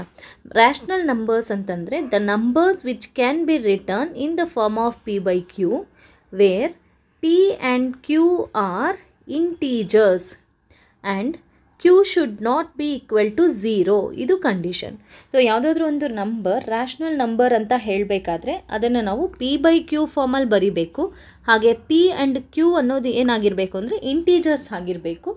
ಹಾಗೆ Q should not be equal to zero, ಅಂದರೆ ಡಿನಾಮಿನೇಟರಲ್ಲಿ ಝೀರೋ ಇರಬಾರ್ದು ಅನ್ನೋದು ಕಂಡೀಷನ್. ಸೊ ಇದ್ರ ಪ್ರಕಾರ ನೋಡೋದಾದರೆ ಆ rational number includes integers. So ಎರಡೂ ನಂಬರ್ಸ್ ಅಂದರೆ ಪಿ ಅಥವಾ ಕ್ಯೂ ಎರಡೂ ನಂಬರ್ಸು ಇಂಟೀಜರ್ಸ್ ಆಗಿರಬಹುದು. ಸೊ ಹಾಗಾಗಿ ನಾವೇನಂತ ಹೇಳ್ಬೋದು, rational number includes integers. So integers ಅಂತಂದರೆ ಝೀರೋ ಆಗಿರಬಹುದು, ಪಾಸಿಟಿವ್ ನಂಬರ್ಸ್ ಆಗಿರಬಹುದು, ಹಾಗೆ ನೆಗೆಟಿವ್ ನಂಬರ್ಸ್ ಆಗಿರಬಹುದು. ಸೊ ಇಲ್ಲಿ ಪಿ ಆ್ಯಂಡ್ ಕ್ಯೂ ಅನ್ನೋದು ಪಾಸಿಟಿವ್ ನಂಬರ್ ಆಗಿರಬಹುದು ಅಥವಾ ನೆಗೆಟಿವ್ ನಂಬರ್ ಆಗಿರಬಹುದು ಅಂತಂದರೆ ಇದು ಇಂಟೀಜರ್ಸನ್ನು ಹೊಂದಿರುತ್ತೆ ಅಂತ. ಸೊ ಹಾಗಾಗಿ ನಾವೇನಂತ ಹೇಳ್ಬೋದು, ಇಂಟೀಜರ್ಸನ್ನು ರ್ಯಾಷನಲ್ ನಂಬರ್ಸ್ ಅಂತ ಹೇಳಬಹುದು. ಸೊ ಇಂಟೀಜರ್ಸ್ ಅಂತ ತಗೊಂಡಾಗ ಝೀರೋ ಇರುತ್ತೆ, +1 ಇರುತ್ತೆ, +2 ಇರುತ್ತೆ, +3, ಹಾಗೆ ನೆಗೆಟಿವ್ ನಂಬರ್ಸು ಸಹ ಇನ್ಕ್ಲೂಡ್ ಆಗಿರುತ್ತೆ. ಈ ಎಲ್ಲ ನೆಗೆಟಿವ್ ನಂಬರ್ಸನ್ನು ಹಾಗೆ ಪಾಸಿಟಿವ್ ನಂಬರ್ಸನ್ನು ಹಾಗೆ ಝೀರೋನ ನಾವು ಪಿ ಬೈ ಕ್ಯೂ ಫಾರ್ಮಲ್ಲಿ ಬರಿಬಹುದು. ಸೊ ಇಲ್ಲಿ ಝೀರೋ ಇದೆ ಅಂತಂದರೆ ನಾವಿಲ್ಲಿ 0/1 ಅಂತ ಬರಿಬಹುದು. ಇಲ್ಲಿ 1 ಇದೆ ಅಂದರೆ 1/1, 2/1, 3/1 ಅಂದರೆ ಪಿ ಬೈ ಕ್ಯೂ ಫಾರ್ಮಲ್ಲಿ ಬರೆಯೋಕ್ಕಾಗತ್ತೆ. ಸೊ ಪಿ ಬೈ ಕ್ಯೂ ಫಾರ್ಮಲ್ಲಿ ಬರೆಯೋಕ್ಕಾಗೋದ್ರಿಂದ ನಾವೇನು ಹೇಳ್ಬೋದು, ಇಂಟೀಜರ್ಸನ್ನು ರ್ಯಾಷನಲ್ ನಂಬರ್ಸ್ ಅಂತ ಹೇಳ್ಬೋದು. So rational number includes integers ಅಂತಂದರೆ ಇದು ಕರೆಕ್ಟ್ ಸ್ಟೇಟ್ಮೆಂಟ್ ಆಗಿದೆ. ಹಾಗೆ ಸೆಕೆಂಡ್ ಸ್ಟೇಟ್ಮೆಂಟ್ ಏನು ಕೊಟ್ಟಿದ್ದಾರೆ, zero is not a rational number ಅಂತ ಕೊಟ್ಟಿದ್ದಾರೆ. ಸೊ ಝೀರೋ ಅನ್ನೋದು ರ್ಯಾಷನಲ್ ನಂಬರ್ ಅಲ್ಲ ಅಂತ. ಬಟ್ ಇಲ್ಲಿ ಇಂಟೀಜರ್ಸನ್ನು ಅಬ್ಸರ್ವ್ ಮಾಡಿದಾಗ, ಝೀರೋನ ಅಬ್ಸರ್ವ್ ಮಾಡಿದಾಗ ನಾವಿಲ್ಲಿ 0/1 ಅಂತ ಬರಿಬಹುದು. ಹಾಗೆ ಇಲ್ಲಿ ಕಂಡೀಷನ್ ಏನು ಅಂದರೆ Q should not be equal to zero, ಅಂದರೆ ಡಿನಾಮಿನೇಟರಲ್ಲಿ ಝೀರೋ ಇರಬಾರ್ದು ಅಂತ, ನ್ಯೂಮರೇಟರಲ್ಲಿ ಝೀರೋ ಇರಬಹುದು. ಸೊ ಹಾಗಾಗಿ ಝೀರೋ ಅನ್ನೋದೊಂದು ರ್ಯಾಷನಲ್ ನಂಬರ್. ಹಾಗಾಗಿ ಇಲ್ಲಿ ಸ್ಟೇಟ್ಮೆಂಟ್ ಬಿ ಏನಿದೆ ಇದು ರಾಂಗ್ ಸ್ಟೇಟ್ಮೆಂಟ್ ಆಗಿದೆ. ಯಾಕಂದರೆ ಝೀರೋ ಅನ್ನೋದೊಂದು ರ್ಯಾಷನಲ್ ನಂಬರ್, ಇಲ್ಲೇನಂತ ಕೊಟ್ಟಿದ್ದಾರೆ, is not a rational number ಅಂತ ಕೊಟ್ಟಿರೋದ್ರಿಂದ ಇದು ರಾಂಗ್ ಸ್ಟೇಟ್ಮೆಂಟ್. ಹಾಗೆ next one, all fractions are rational numbers ಅಂತ ಕೊಟ್ಟಿದ್ದಾರೆ. ಸೊ ಫ್ರ್ಯಾಕ್ಷನ್ಸ್ ಅಂತಂದರೆ ಏನು, ಅದು ಸಹ ಪಿ ಬೈ ಕ್ಯೂ ಫಾರ್ಮಲ್ಲಿರುತ್ತೆ. ಡಿಫ್ರೆನ್ಸ್ ಏನು ರ್ಯಾಷನಲ್ ನಂಬರ್ಸ್ಗೆ ಹಾಗೆ ಫ್ರ್ಯಾಕ್ಷನ್ಸ್ಗೆ ಅಂತಂದಾಗ, ಫ್ರ್ಯಾಕ್ಷನ್ಸಲ್ಲಿ ನೆಗೆಟಿವ್ ನಂಬರ್ಸ್ ಬರೋದಿಲ್ಲ. ಫ್ರ್ಯಾಕ್ಷನ್ ಅಂತಂದ್ರೇ a part of whole. So ಅಲ್ಲಿ ನಾವು ನೆಗೆಟಿವ್ ನಂಬರ್ಸನ್ನು ತೊಗೊಳಕ್ಕಾಗಲ್ಲ. 1/2 ಅಂತ ತೊಗೊಂಡ್ರೆ ಇದೊಂದು ಫ್ರ್ಯಾಕ್ಷನ್ ಹೌದು. ಹಾಗೆ ಇದನ್ನು ನಾವು ರ್ಯಾಷನಲ್ ನಂಬರ್ ಅಂತಲೂ ಸಹ ಕರಿಬಹುದು. ಅಂದರೆ all fractions are rational numbers ಅನ್ನೋದು ಕರೆಕ್ಟ್ ಸ್ಟೇಟ್ಮೆಂಟ್. ಸಪೋಸ್ ಇದಕ್ಕೆ ರಿವರ್ಸ್ ಆರ್ಡರಲ್ಲಿ ಏನಾದರೂ ಸ್ಟೇಟ್ಮೆಂಟ್ ಕೊಟ್ಟಿದ್ರೆ ಅಂತಂದರೆ, all rational numbers are fractions ಅಂತ ಕೊಟ್ಟಿದ್ರೆ ಎಲ್ಲ ರ್ಯಾಷನಲ್ ನಂಬರ್ಸನ್ನು ನಾವು ಫ್ರ್ಯಾಕ್ಷನ್ಸ್ ಅಂತ ಹೇಳೋಕ್ಕಾಗಲ್ಲ. ಸೊ ಇಲ್ಲಿ -1/1, -2/1 ನೆಗೆಟಿವ್ ನಂಬರ್ಸ್ ಇರೋದನ್ನು ನಾವು ರ್ಯಾಷನಲ್ ನಂಬರ್ಸ್ ಅಂತ ಹೇಳ್ಬೋದು. ಆದರೆ ಇವುಗಳನ್ನು ಫ್ರ್ಯಾಕ್ಷನ್ಸ್ ಅಂತ ಹೇಳೋದಕ್ಕಾಗಲ್ಲ. ಯಾಕಂದರೆ ಫ್ರ್ಯಾಕ್ಷನ್ಸಲ್ಲಿ ನಮಗೆ ನೆಗೆಟಿವ್ ನಂಬರ್ಸ್ ಇರೋದಿಲ್ಲ ಅಲ್ವಾ. ಸೊ ಹಾಗಾಗಿ ಈ ಸ್ಟೇಟ್ಮೆಂಟ್ ಏನಿದೆ ಇದು ಕರೆಕ್ಟ್ ಸ್ಟೇಟ್ಮೆಂಟ್ ಆಗಿದೆ. ಅಂದರೆ ಕೊಟ್ಟಿರೋ 3 ಸ್ಟೇಟ್ಮೆಂಟ್ಸಲ್ಲಿ ಕರೆಕ್ಟ್ ಸ್ಟೇಟ್ಮೆಂಟ್ಸ್ ಯಾವ್ಯಾವು ಅಂದರೆ ಎ ಸ್ಟೇಟ್ಮೆಂಟ್ ಹಾಗೆ ಸಿ ಸ್ಟೇಟ್ಮೆಂಟ್. ಸೊ ಈಗ ಇಲ್ಲಿರೋಂಥ ಆಪ್ಷನ್ಸಲ್ಲಿ ನಾವು ಸೆಲೆಕ್ಟ್ ಮಾಡಬೇಕು. ಎ ಆ್ಯಂಡ್ ಸಿ ಎಲ್ಲಿದೆ ಅಂತಂದರೆ ಆಪ್ಷನ್ ಎ ಅಲ್ಲಿ, ಅಂದರೆ ಫಸ್ಟ್ ಆಪ್ಷನಲ್ಲಿದೆ. ಸೊ ಹಾಗಾಗಿ ಈ ಕ್ವೆಶನ್ಗೆ correct answer A and C ಅಂತ ಇರೋ ಆಪ್ಷನ್ನು, that is option 1. Okay, next question, one of the factors of p³ x plus p² of x minus y minus P of Y plus Z minus Z is ಅಂತ ಕೊಟ್ಟಿದ್ದಾರೆ. So ಇವುಗಳ ಫ್ಯಾಕ್ಟರ್ಸನ್ನು ನಾವು find out ಮಾಡಬೇಕು. ಅವುಗಳಲ್ಲಿ ಒಂದು ಫ್ಯಾಕ್ಟರನ್ನು ನಾವಿಲ್ಲಿ ಕೊಟ್ಟಿರೋ ಆಪ್ಷನ್ಸಲ್ಲಿ select ಮಾಡಬೇಕಾಗುತ್ತೆ. ಹೇಗೆ ನಾವು ಇದನ್ನು ಫೈಂಡ್ ಔಟ್ ಮಾಡೋದು ಅಂತಂದರೆ, ಫಸ್ಟ್ ನಾವಿಲ್ಲಿ ಸಿಂಪ್ಲಿಫೈ ಮಾಡ್ತಾ ಹೋಗೋಣ. p³ x ಹಾಗೆ ಬರ್ಕೊಳ್ಳೋಣ. p³ x ಪ್ಲಸ್ ಇಲ್ಲಿ ಬ್ರಾಕೆಟ್ನ ರಿಮೂವ್ ಮಾಡಬೇಕಾದ್ರೆ p² ಇಂದ x ಮೈನಸ್ ವೈ ಅನ್ನು ಮಲ್ಟಿಪ್ಲೈ ಮಾಡಬೇಕು. p² ಇಂಟು x ಅಂತಂದರೆ p² x plus into minus minus p² into Y ಅಂತಂದರೆ p² y ಮೈನಸ್ ಇಲ್ಲೂ ಅಷ್ಟೇ p ಇಂದ y ಪ್ಲಸ್ ಝೆಡ್ಡನ್ನು ಮಲ್ಟಿಪ್ಲೈ ಮಾಡೋಣ. p ಇಂಟು ವೈ ಅಂತಂದರೆ py ಮೈನಸ್ ಇಂಟು ಪ್ಲಸ್ ಅಂತಂದರೆ ಮೈನಸ್ p ಇಂಟು ಝೆಡ್ ಅಂತಂದರೆ pz ಮೈನಸ್ ಝೆಡ್. ಹಾಗೆ ಇವೆರಡನ್ನು ಅಬ್ಸರ್ವ್ ಮಾಡಿದಾಗ ಯಾವುದು ಕಾಮನ್ ಇದ್ದಾವೆ ಅಂತಂದರೆ p² x ಅನ್ನು ನಾವಿಲ್ಲಿ ಕಾಮನ್ ಫ್ಯಾಕ್ಟರ್ ಆಗಿ ತಗೋಬಹುದು. p² x ಅನ್ನು ಕಾಮನ್ ಫ್ಯಾಕ್ಟರ್ ತಗೊಂಡಾಗ ಇಲ್ಲಿ ಏನು ಉಳ್ಕೊಳ್ಳುತ್ತೆ ಅಂದರೆ p ಉಳ್ಕೊಳ್ಳುತ್ತೆ. ಹಾಗೆ ಇಲ್ಲಿ p² x ಕಂಪ್ಲೀಟಾಗಿ ಕಾಮನ್ ಫ್ಯಾಕ್ಟರ್ ಆಗಿರೋದ್ರಿಂದ +1 ಅಂತ ಬರ್ಕೊಳ್ಳೋಣ. ಹಾಗೆ ಈ ಎರಡು ಟರ್ಮ್ಸನ್ನು ಅಬ್ಸರ್ವ್ ಮಾಡಿದಾಗ ನಾವು ಯಾವುದನ್ನು ಕಾಮನ್ ಫ್ಯಾಕ್ಟರ್ ಆಗಿ ತಗೋಬಹುದು ಅಂದರೆ -py ಅನ್ನು ತಗೋಬಹುದು. ಹಾಗೆ ಇಲ್ಲಿ ಉಳ್ಕೊಳ್ಳೋ ಅಂಥದ್ದು p +1. ಹಾಗೆ ಈ ಎರಡು ಟರ್ಮ್ಸಲ್ಲಿ ಯಾವುದನ್ನು ನಾವು ಕಾಮನ್ ಫ್ಯಾಕ್ಟರ್ ಆಗಿ ತೊಗೋಬೋದು ಅಂದರೆ -z. ಸೊ ಮೈನಸ್ ಝೆಡ್ಡನ್ನು ಕಾಮನ್ ಫ್ಯಾಕ್ಟ್ರಾಗಿ ತೊಗೊಂಡಾಗ ಇಲ್ಲಿ ಉಳ್ಕೊಳ್ಳೋವಂಥದ್ದು p+1. ಈಗ ಈ 3 ಟರ್ಮ್ಸಲ್ಲಿರೋಂಥ ಕಾಮನ್ ಫ್ಯಾಕ್ಟರನ್ನು ಬರೆಯೋಣ. ಸೊ ಯಾವುದು ಕಾಮನ್ ಆಗಿದೆ ಅಂತಂದರೆ p+1 ಕಾಮನ್ ಆಗಿದೆ. ಸೊ ಈಗ p+1 ಕಾಮನ್ ಫ್ಯಾಕ್ಟರ್ ಆಗಿ ತೊಗೊಂಡಾಗ ಇಲ್ಲಿ ಉಳ್ಕೊಳ್ಳೋಂಥ ಟರ್ಮ್ಸ್ ಯಾವ್ಯಾವು? p² x minus py minus z. So ಇವು ಫ್ಯಾಕ್ಟರ್ಸ್ ಆಗಿರ್ತವೆ. p+1 ಅನ್ನೋದೊಂದು, p² x minus py minus z ಅನ್ನೋದು ಇನ್ನೊಂದು ಫ್ಯಾಕ್ಟರ್ ಆಗಿರುತ್ತೆ. ಸೊ ಕೊಟ್ಟಿರೋ ಆಪ್ಷನ್ಸಲ್ಲಿ ನಮಗೆ p+1 ಕೊಟ್ಟಿಲ್ಲ. ಸೊ ಇಲ್ಲಿರೋಂಥ ಆನ್ಸರ್ ಎಲ್ಲಿದೆ ಅಂತ ಹುಡ್ಕೋಣ. p² x minus py minus z. So ಇಲ್ಲಿ ಫಸ್ಟ್ ಆಪ್ಷನಲ್ಲಿ p² x minus py plus z ಇದೆ. ಸೊ ಇದು ಅಲ್ಲ. ನೆಕ್ಸ್ಟ್ ಆಪ್ಷನ್ಸಲ್ಲಿ ಎರಡೂ ಕಡೆ ಪ್ಲಸ್ ಇದೆ. ಸೊ ಇದು ಅಲ್ಲ. ಇಲ್ಲಿ p² x minus py minus z. So option C ಅಲ್ಲಿ ನಮಗೆ ಬೇಕಾಗಿರೋಂಥ ಆನ್ಸರ್ ಇದೆ. ಸೊ ಈ ಕ್ವೆಶನ್ಗೆ correct answer option C. Okay, next question. If the median of the data, ಒಂದಷ್ಟು ನಂಬರ್ಸನ್ನು ಕೊಟ್ಟಿದ್ದಾರೆ, ಡೇಟಾನ ಕೊಟ್ಟಿದ್ದಾರೆ. ಸೊ ಇಲ್ಲಿ ಮೀಡಿಯನನ್ನು ಎಕ್ಸ್ ಅಂತ ತೊಗೊಂಡಿದ್ದಾರೆ. The median of the data 30, 8, 7, 3, 17, 15, 21, 24, 29, 23 is x. ಅಂದರೆ ಇಲ್ಲಿ ಮೀಡಿಯನನ್ನು ಎಕ್ಸ್ ಅಂತ ತೊಗೊಂಡಿದ್ದಾರೆ. And the median of the data obtained by replacing 3/33 and 8/18 in the above data is y. Then what is the difference between x and y ಅಂತ ಕೊಟ್ಟಿದ್ದಾರೆ. So ಇಲ್ಲಿ ಒಂದಷ್ಟು ನಂಬರ್ಸನ್ನು ಕೊಟ್ಟಿದ್ದಾರೆ, ಒಂದಷ್ಟು ಅಬ್ಸರ್ವೇಷನ್ಸನ್ನು ಕೊಟ್ಟಿದ್ದಾರೆ. ಹಾಗೆ ಅವುಗಳ ಮೀಡಿಯನ್ ಏನಂತ ಕೊಟ್ಟಿದ್ದಾರೆ? ಎಕ್ಸ್ ಅಂತ ಕೊಟ್ಟಿದ್ದಾರೆ.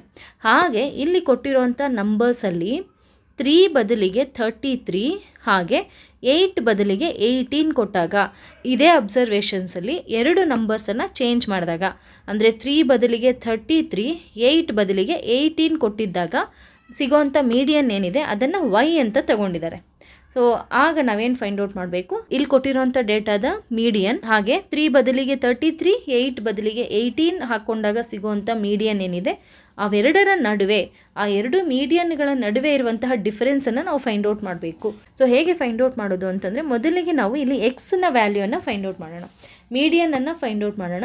ಸೊ ಮೀಡಿಯನ್ ಸಿಗಬೇಕಾದ್ರೆ ಫಸ್ಟ್ ನಾವೇನು ಮಾಡಬೇಕು? ಕೊಟ್ಟಿರೋಂಥ ಅಬ್ಸರ್ವೇಷನ್ಸನ್ನು either ಇನ್ಕ್ರೀಸಿಂಗ್ ಆರ್ಡರಲ್ಲಿ ಬರಿಬೇಕು ಆರ್ ಡಿಕ್ರೀಸಿಂಗ್ ಆರ್ಡರಲ್ಲಿ ಬರಿಬೇಕು. ಸೊ ನಾವಿಲ್ಲಿ ಇನ್ಕ್ರೀಸಿಂಗ್ ಆರ್ಡರಲ್ಲಿ ಬರಿತಾ ಹೋಗೋಣ. ಸೊ ಇನ್ಕ್ರೀಸಿಂಗ್ ಆರ್ಡರಲ್ಲಿ ಬರೆದಾಗ ಈ ನಂಬರ್ಸ್ ಏನಾಗುತ್ತೆ ಅಂತ ನೋಡೋಣ. ಮೊದಲಿಗೆ ಸ್ಮಾಲೆಸ್ಟ್ ನಂಬರ್ 3 ಇದೆ, ಅದಾದಮೇಲೆ 7 ಇದೆ, ನೆಕ್ಸ್ಟ್ 8, 15, ಹಾಗೆ 17, ಹಾಗೆ 21, 23, 24, 29, 30 ಇದೆ.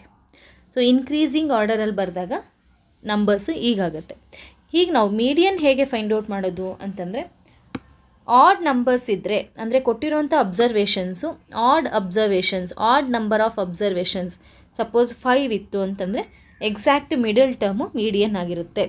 ಓಕೆ, ಸೊ 3 ಅಬ್ಸರ್ವೇಷನ್ಸ್ ಕೊಟ್ಟಿದ್ದಾಗ ಎಕ್ಸಾಕ್ಟ್ ಮಿಡಲ್ ಟರ್ಮ್ ಏನಿದೆ ಅದು ಮೀಡಿಯನ್ ಆಗಿರುತ್ತೆ.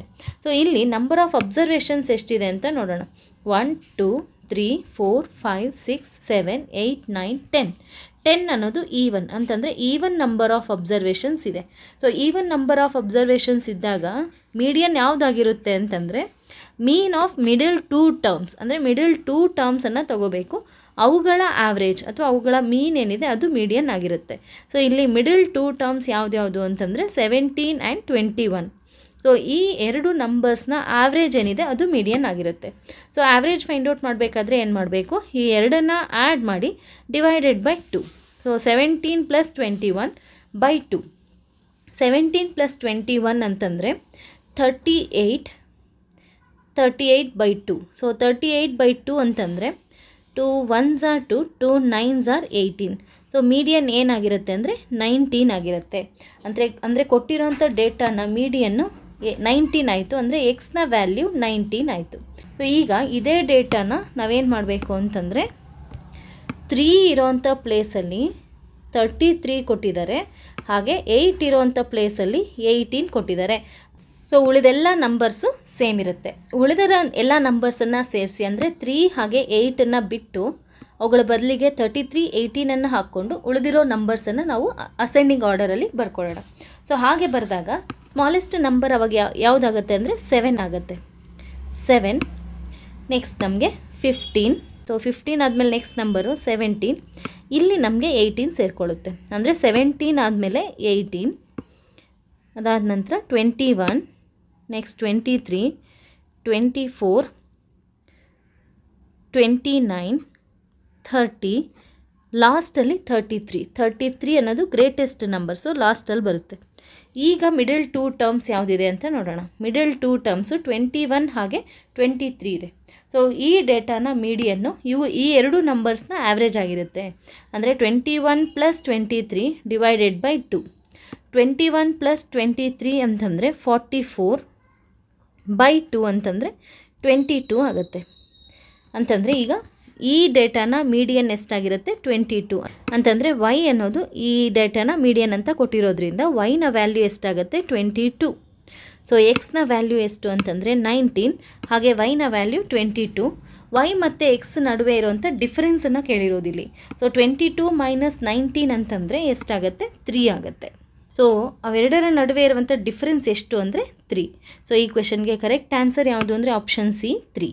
Okay, next question.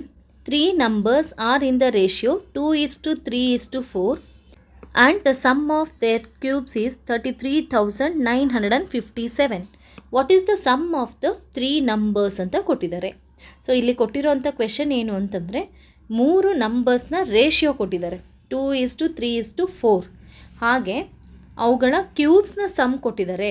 ಅಂದರೆ ಫಾರ್ ಎಕ್ಸಾಂಪಲ್ ನಂಬರ್ಸನ್ನು ನಾವು 1, 2, 3 ಅಂತ ತೊಗೊಂಡಾಗ ಇವುಗಳ ಕ್ಯೂಬ್ಸ್ ಎಷ್ಟಾಗಿರುತ್ತೆ. 1 ಕ್ಯೂಬ್ ವ್ಯಾಲ್ಯೂ 1, 2 ಕ್ಯೂಬ್ನ ವ್ಯಾಲ್ಯೂ ಎಷ್ಟು ಅಂತಂದರೆ 8, ಹಾಗೆ 3 ಕ್ಯೂಬ್ನ ವ್ಯಾಲ್ಯೂ ಎಷ್ಟಾಗಿರುತ್ತೆ ಅಂದರೆ 27.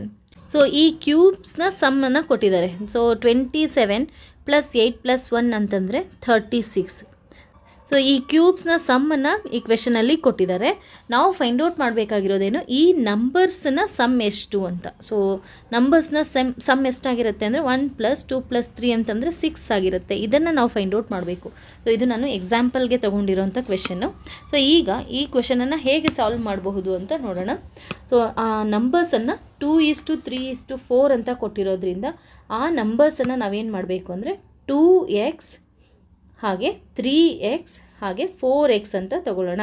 ಅಂದರೆ ಆ ನಂಬರ್ಸ್ ನಮಗೆ ಸಿಗೋವಂಥ ನಂಬರ್ಸು 2ನ ಮಲ್ಟಿಪಲ್, 3ನ ಮಲ್ಟಿಪಲ್ ಹಾಗೆ 4ನ ಮಲ್ಟಿಪಲ್ಸ್ ಆಗಿರ್ತದೆ. ಸೊ ಹಾಗಾಗಿ ಇಲ್ಲಿ ಸಮ್ ಆಫ್ ದೇರ್ ಕ್ಯೂಬ್ಸ್ ಅಂತ ಕೊಟ್ಟಿರೋದ್ರಿಂದ 2x³ + 3x³ + 4x³ ವ್ಯಾಲ್ಯೂವನ್ನು ಕೊಟ್ಟಿದ್ದಾರೆ. ಎಷ್ಟು ಕೊಟ್ಟಿದ್ದಾರೆ ಅಂದರೆ 33,957 ಅಂತ ಕೊಟ್ಟಿದ್ದಾರೆ. ಸೊ ಈಗ 2x³ ಅಂತಂದರೆ 8x³ + 3 ಕ್ಯೂಬ್ನ value 27. So 27x³ + 4x³ ಅಂತಂದರೆ 64x³ = 33,957. ಈಗ 8 + 27 + 64 ಅಂತಂದರೆ 99x³ ಆಗುತ್ತೆ. ಸೊ 33,957 ಹಾಗೆ ಬರ್ಕೊಳ್ಳೋಣ. ಸೊ ಈಗ x³ = 99 LHSಗೆ ತಗೊಂಡಾಗ ಡಿವೈಡೆಡ್ ಬೈ ಆಗುತ್ತೆ. ಅಂದರೆ 33,957 ಡಿವೈಡೆಡ್ ಬೈ 99. ಈಗ ನಾವು ಈ ನಂಬರನ್ನು 99ಇಂದ ಡಿವೈಡ್ ಮಾಡಬೇಕಾಗುತ್ತೆ. ಸೊ ಇಲ್ಲಿ 99ಇಂದ ಈ ನಂಬರನ್ನು ಡಿವೈಡ್ ಮಾಡಿದಾಗ ನಮಗೆ 343 ಬರುತ್ತೆ. ಸೊ 343. ಸೊ ಇಲ್ಲಿ x³ ವ್ಯಾಲ್ಯೂ ಎಷ್ಟು ಅಂತಂದರೆ 343. ನಮಗೆ ಬೇಕಾಗಿರೋವಂಥದ್ದು ಎಕ್ಸ್ನ ವ್ಯಾಲ್ಯೂ ಏನಾಗಿರುತ್ತೆ ಆಗ √343 ಆಗಿರುತ್ತೆ. ಸೊ 343ನ ಕ್ಯೂಬ್ ರೂಟನ್ನು ಫೈಂಡ್ ಔಟ್ ಮಾಡೋಣ. ಸೊ ಇಲ್ಲಿ 343 7ಇಂದ ಡಿವೈಡ್ ಮಾಡಿದಾಗ 7 4s are 28, 7 9s are 63 ಹಾಗೆ 7 7s are 49. ಸೊ 343 ನಾವು 7³ ಅಂತ ಬರೀಬಹುದು ಅಲ್ವಾ. ಸೊ 7³ ವ್ಯಾಲ್ಯೂ ಎಷ್ಟು ಅಂದರೆ 343. ಹಾಗಾದರೆ ಇಲ್ಲಿ ಎಕ್ಸ್ನ ವ್ಯಾಲ್ಯೂ ಎಷ್ಟಾಗಿರುತ್ತೆ ಅಂತಂದರೆ ಎಕ್ಸ್ನ ವ್ಯಾಲ್ಯೂ 7 ಆಗಿರುತ್ತೆ. ಹಾಗೆ ನಮಗೆ ಬೇಕಾಗಿರೋವಂಥ ನಂಬರ್ಸು 2x 2x ಅಂತಂದರೆ 2 ಇಂಟು 7, ಸೊ 2 ಇಂಟು 7 ಅಂದರೆ 14. ಹಾಗೆ 3x ಅಂತಂದರೆ 3 ಇಂಟು 7, 3 ಇಂಟು 7 ಅಂತಂದರೆ 21. ಹಾಗೆ 4 ಇಂಟು 7 ಅಂತಂದರೆ 28. ಈ ಮೂರು ನಂಬರ್ಸ್ನ ಸಮ್ ಎಷ್ಟಾಗಿರುತ್ತೆ ಅನ್ನೋದು ಕ್ವೆಶನ್. ಸೊ ಇಲ್ಲಿ ಆ್ಯಡ್ ಮಾಡಿದಾಗ ನಮಗೆ 63 ಸಿಗುತ್ತೆ. ಸೊ ಆ ಮೂರು ನಂಬರ್ಸ್ ಏನಿದೆ ಆ ಮೂರು ನಂಬರ್ಸು 14, 21 ಹಾಗೆ 28, ಇವುಗಳ ಸಮ್ ಎಷ್ಟು ಅಂದರೆ 63. ಸೊ ಈ ಕ್ವೆಶನ್ಗೆ ಕರೆಕ್ಟ್ ಆನ್ಸರ್ ಯಾವುದು ಅಂದರೆ option B 63. Okay, next question. The number of vertices, edges and faces of a polyhedron are respectively 10, 15 and x, then the value of 3x - 12 is ಅಂತ ಕೊಟ್ಟಿದ್ದಾರೆ. ಸೊ ಇಲ್ಲಿ ವರ್ಟಿಸಸ್ ಕೊಟ್ಟಿದ್ದಾರೆ, ಎಡ್ಜಸ್ ಕೊಟ್ಟಿದ್ದಾರೆ, ಹಾಗೆ ಫೇಸಸನ್ನು ಕೊಟ್ಟಿದ್ದಾರೆ. ವರ್ಟಿಸಸ್ ಎಷ್ಟಿದೆ ಅಂತಂದರೆ 10, ಹಾಗೆ ಎಡ್ಜಸ್ ಎಷ್ಟಿದೆ ಅಂತಂದರೆ 15, ಹಾಗೆ ಫೇಸಸನ್ನು ಎಕ್ಸ್ ಅಂತ ತಗೋಬೇಕಾಗತ್ತೆ. ಇಲ್ಲಿ ಎಕ್ಸ್ ಅಂತ ಕೊಟ್ಟಿದ್ದಾರೆ. ಇಲ್ಲಿ ರೆಸ್ಪೆಕ್ಟಿವ್ಲಿ ಅಂತ ಕೊಟ್ಟಿದ್ದಾಗ ವರ್ಟಿಸಸ್ 10 ಆಗಿರುತ್ತೆ, ಎಡ್ಜಸ್ 15, ಹಾಗೆ ಫೇಸಸ್ ಎಕ್ಸ್ ಅಂತ. ನಾವಿಲ್ಲಿ ಎಕ್ಸ್ನ ವ್ಯಾಲ್ಯೂನ ಫಸ್ಟ್ ಫೈಂಡ್ ಔಟ್ ಮಾಡಬೇಕಾಗತ್ತೆ. ಹೇಗೆ ನಾವಿಲ್ಲಿ ಎಕ್ಸ್ನ ವ್ಯಾಲ್ಯೂನ ಫೈಂಡ್ ಔಟ್ ಮಾಡೋದು ಅಂತಂದರೆ ಯೂಲರ್ಸ್ ಫಾರ್ಮುಲಾನ ಯೂಸ್ ಮಾಡಿಕೊಂಡು. ಸೊ ಯೂಲರ್ಸ್ ಫಾರ್ಮುಲಾ ಪ್ರಕಾರ ನಾವೇನಂತ ಬರಿಬಹುದು, F + V = E + 2, ಅಥವಾ ನಾವಿದನ್ನು F + V - E = 2 ಅಂತಾದರೂ ಬರ್ಕೋಬಹುದು. ಸೊ ನಾವಿಲ್ಲಿ ಕೊಟ್ಟಿರೋಂಥ ವ್ಯಾಲ್ಯೂಸನ್ನು ಸಬ್ಸ್ಟಿಟ್ಯೂಟ್ ಮಾಡಿದಾಗ ಎಫ್ ವ್ಯಾಲ್ಯೂ ಗೊತ್ತಿಲ್ಲ, ಸೊ ಎಕ್ಸ್ ಪ್ಲಸ್ ವಿ ಅಂತಂದರೆ 10 = E ಅಂತಂದರೆ 15 + 2, ಎಕ್ಸ್ = 15 + 2 ಅಂದರೆ 17, 10 RHSಗೆ ಬಂದಾಗ -10, so x will be = 7. So ಎಕ್ಸ್ನ ವ್ಯಾಲ್ಯೂ ಸಿಕ್ತು ಎಷ್ಟು ಅಂದರೆ 7. ಬಟ್ ನಮಗೆ ಬೇಕಾಗಿರೋದು 3x - 12. ಸೊ 3 ಎಕ್ಸ್ನ ವ್ಯಾಲ್ಯೂ 7 - 12. 7 3s are 21 - 12. 21 - 12 ಅಂತಂದರೆ 9. ಸೊ ಈ ಕ್ವೆಶನ್ಗೆ ಕರೆಕ್ಟ್ ಆನ್ಸರ್ ಯಾವುದು ಅಂದರೆ option B 9. So dear friends, ಈ ವಿಡಿಯೋಲಿ ನಾನು ಬೇಸಿಕ್ ಲೆವೆಲಿಂದ ಪ್ರತಿಯೊಂದು ಕ್ವೆಶನ್ಸನ್ನು ಸಹ ಎಕ್ಸ್ಪ್ಲೈನ್ ಮಾಡೋದಕ್ಕೆ ಪ್ರಯತ್ನ ಪಟ್ಟಿದ್ದೀನಿ. ಸೊ ಈ ಕ್ವೆಶನ್ಸ್ ಎಲ್ಲರಿಗೂ ಸಹ ತಮಗೆ ಯೂಸ್ಫುಲ್ ಆಗಿರುತ್ತೆ ಅಂತ ಭಾವಿಸ್ತೀನಿ. ಸೊ ಹಾಗೆ ಈ ಥರದ ಕ್ವೆಶನ್ಸನ್ನು ಎಷ್ಟು ಪ್ರಾಕ್ಟೀಸ್ ಮಾಡ್ತೀರೋ ಅಷ್ಟು ಕ್ವಿಕ್ಕಾಗಿ ನಾವು ಆನ್ಸರ್ ಮಾಡಬಹುದು. ಸೊ ಈ ವಿಡಿಯೋ ತಮ್ಮೆಲ್ಲರಿಗೂ ತುಂಬ ಯೂಸ್ಫುಲ್ ಆಗಿರುತ್ತೆ ಅಂತ ಭಾವಿಸ್ತೀನಿ. ಯೂಸ್ಫುಲ್ ಆಗಿದೆ ಅನಿಸಿದ್ರೆ ಲೈಕ್ ಮಾಡಿ, ಶೇರ್ ಮಾಡಿ, ಹಾಗೆ ಸಬ್ಸ್ಕ್ರೈಬ್ ಮಾಡಿ ಅಂತ ಹೇಳ್ತಾ ಈ ವಿಡಿಯೋನ ಇಲ್ಲಿಗೆ ಎಂಡ್ ಮಾಡ್ತಾ ಇದ್ದೀನಿ. Thank you for watching.